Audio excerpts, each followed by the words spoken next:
Hello दोस्तों, इस video में हम देखेंगे कि वर्ग और वर्गमूल और पूर्ण वर्ग संख्याएं कौन कौन सी होती हैं।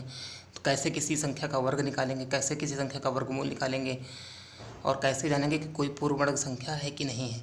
तो दोस्तों आइए देखते हैं। दोस्तों वर्ग का मतलब, अगर आपसे कहा गया कि 2 का वर्ग निकालिए तो 2 गुणे 2 अर्थात 2 को 2 बार लिख के गुणा कर देना है आपको। 3 का वर्ग पूछे तो 3 का स्क्वायर करके 3 गुणे 3 कर देना है तो 9 आ जाएगा। अर्थात 3 का वर्ग 9 और 9 का वर्गमूल 3। 10 का स्क्वायर कितना होता है? 10 गुणे 10 100। तो 10 का वर्ग अर्थात स्क्वायर 100 और 100 का स्क्वायर रूट अर्थात वर्गमूल, तो 100 का वर्गमूल 10।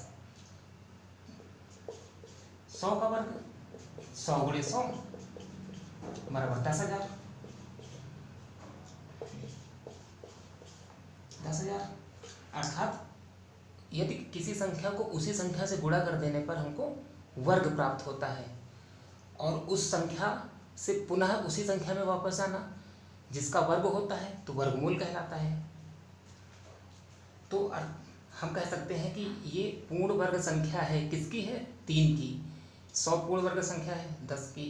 10,000 पूर्ण वर्ग संख्या है किसकी? 100 की।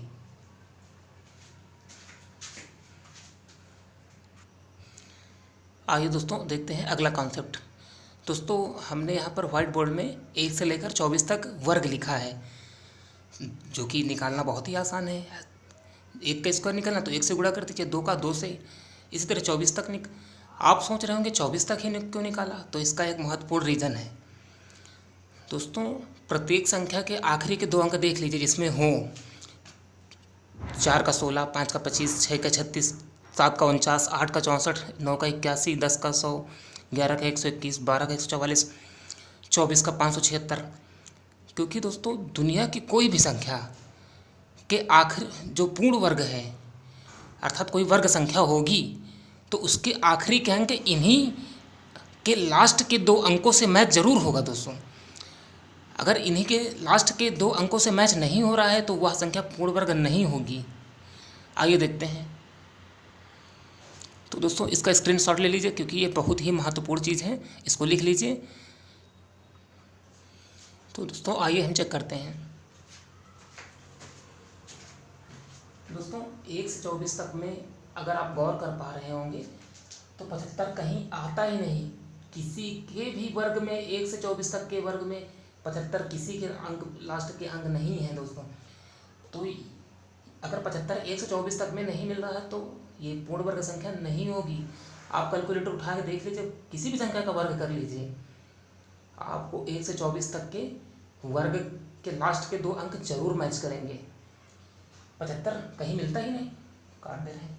87 नहीं मिलता तो यहाँ पूर्ण वर्ग संख्या ये भी नहीं है, ये भी नहीं है। और 69 दोस्तों 69 आता है, 13 का करिए स्क्वायर 169। तो दोस्तों 69 तो मैच करता है, तो अर्थात ये हो सकती है। 64 8 64, 8 के स्क्वायर में 64 प्राप्त होता है आपको, 13 के स्क्वायर में 169 प्राप्त होता है, तो ये हो सकती दोनों संख्याएं। 56 16 का स्क्वायर कर लीजिए 256, तो 56 भी मैच करता है 16 के स्क्वायर से। 65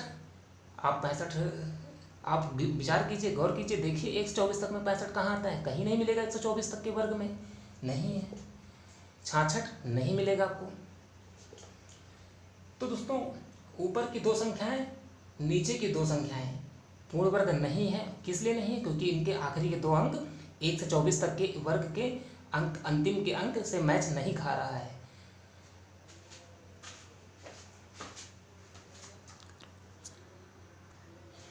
तो दोस्तों देखते हैं दूसरा रूल। यहाँ पर दोस्तों दिया गया है कि यदि किसी संख्या के अंत में 5 है और पूर्ण वर्ग संख्या होने के लिए कि ये पूर्ण वर्ग संख्या है कि नहीं है, 5 के जस्ट पहले अर्थात दहाई का अंक में 2 होना आवश्यक है। अगर 2 नहीं है तो किसी भी हाल में वो पूर्ण वर्ग संख्या नहीं होगी। आइए देखते हैं। दोस्तों 5 के पहले यहाँ 7 है, यह पूर्ण वर्ग संख्या नहीं हो सकती, किसी भी हालत में नहीं हो सकती। इसके पहले 2 है तो सिर्फ और सिर्फ 2 ही होना चाहिए दोस्तों। 5 के पहले, अगर 5 के पहले 2 के अलावा कोई और संख्या है तो वह पूर्ण वर्ग नहीं होगी। दोस्तों ये है किसका है, 35 का है स्क्वायर।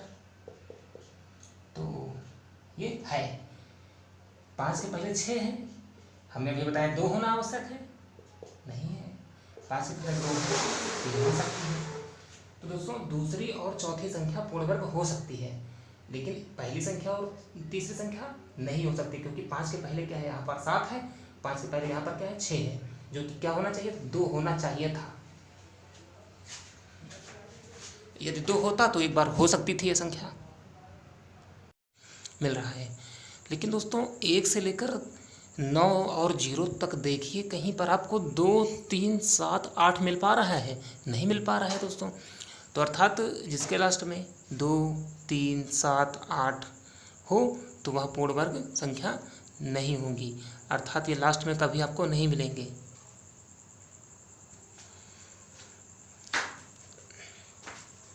अर्थात दोस्तों ये संख्याएं किसी की भी वर्ग नहीं है, क्योंकि अगर कोई भी संख्या होगी उसके आखिरी में यही अंक तो होंगे, 1, 2, 3, 4, 5, 6, 7, 8, 9, 0।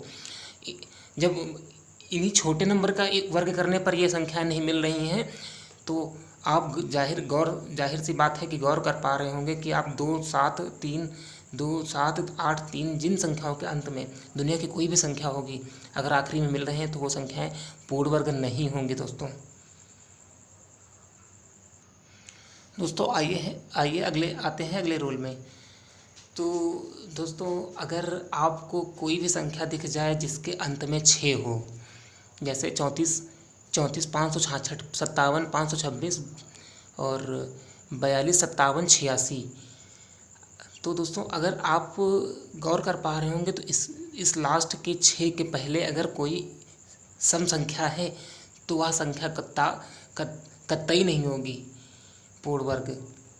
यहाँ पर 6 के पहले आप 2 देख पा रहे होंगे, 6 के पहले 8 देख पा रहे होंगे, तो 8 सम संख्या है, 2 सम संख्या है, 6 सम संख्या है।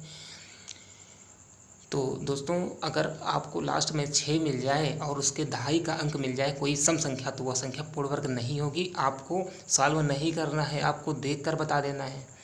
वहीं अगर 36 देखा जाए तो है तो 6 का, तो 6 के पहले लेकिन कोई विषम संख्या है ना, 6 के पहले 5 विषम संख्या है, 6 के पहले 9 विषम संख्या है, 56 किसका है, 16 का है, 1296 किसका है, 36 का है, 2116 किसका है, 6 के पहले 1 है, 1 विषम संख्या 46 का है, और 56 ये देखिए 4356 इसके पहले विषम संख्या है 5, तो यह है किसका, 66 का, 66 का स्क्वायर है।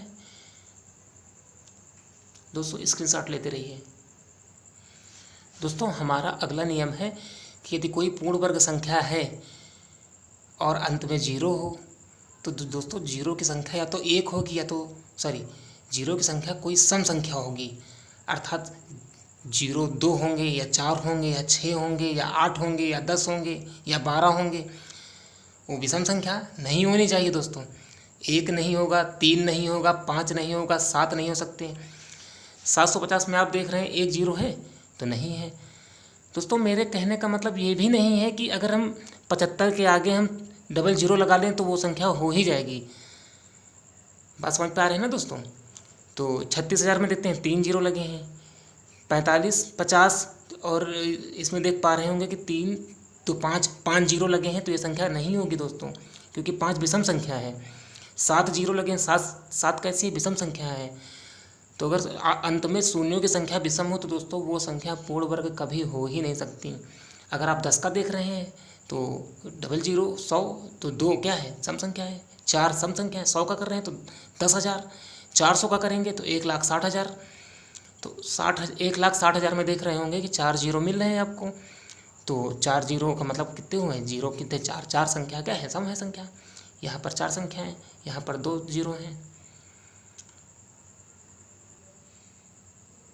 दोस्तों पूर्ण वर्ग वाले भाग में बस इतना ही। मिलते हैं दोस्तों अगले पार्ट में, पार्ट 2 में। दोस्तों अगर आपको ये पार्ट अच्छा लगे तो प्लीज़ लाइक करो, सब्सक्राइब करो और शेयर करो दोस्तों, चूँकि औरों का भी फायदा हो और औरों को ज्ञान का प्रकाशित किया जा सके।